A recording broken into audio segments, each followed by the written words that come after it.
commence tout de suite avec l'actualité locale et le président Abdel Fattah el-Sisi qui a donné ses directives d'achever en 2 ans la première phase de construction de la nouvelle capitale administrative. Selon le porte-parole de la présidence, l'ambassadeur Ala Youssef, le chef de l'État, a mis l'accent sur la nécessité de prendre en considération les critères de qualité dans la construction des unités de logement à prix abordable tout en fournissant tous les services fondamentaux. Le président el-Sisi a donné ces directives d'annexer 400 000 logements supplémentaires au projet qui vise à construire cette année 256 000 appartements d'un montant de 120 000 milliards de livres égyptiennes.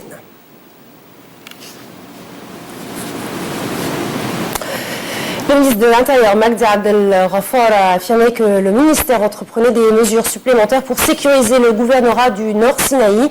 Le général Abdel Ghaffar a souligné que le ministère de l'Intérieur devra fournir une assistance logistique en coordination avec les forces armées, et ce afin d'installer une forte surveillance sécuritaire au gouvernorat du Nord Sinaï.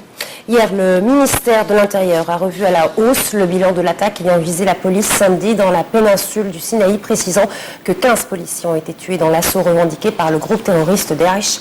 Un premier bilan donné samedi faisait état de la mort de 13 policiers au poste de contrôle près d'Al-Arish, chef-lieu du Nord Sinaï.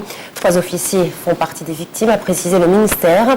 À noter qu'il s'agit de l'attaque la plus meurtrière depuis plusieurs mois dans le Sinaï. Le ministre des Affaires étrangères, de son côté, Samar Chokri, entame aujourd'hui une visite en Tunisie où il participera à la conférence des ministres des Affaires étrangères des pays voisins de la Libye. La conférence se tiendra demain. Elle doit examiner les derniers développements de la situation en Libye et les efforts déployés par les pays de voisinage en vue de soutenir le processus politique en Libye. La Ligue arabe a rejeté la proclamation par les Kurdes de Syrie d'une région fédérale dans le nord du pays en guerre, estimant que de tels appels séparatistes portaient atteinte à l'unité de la Syrie.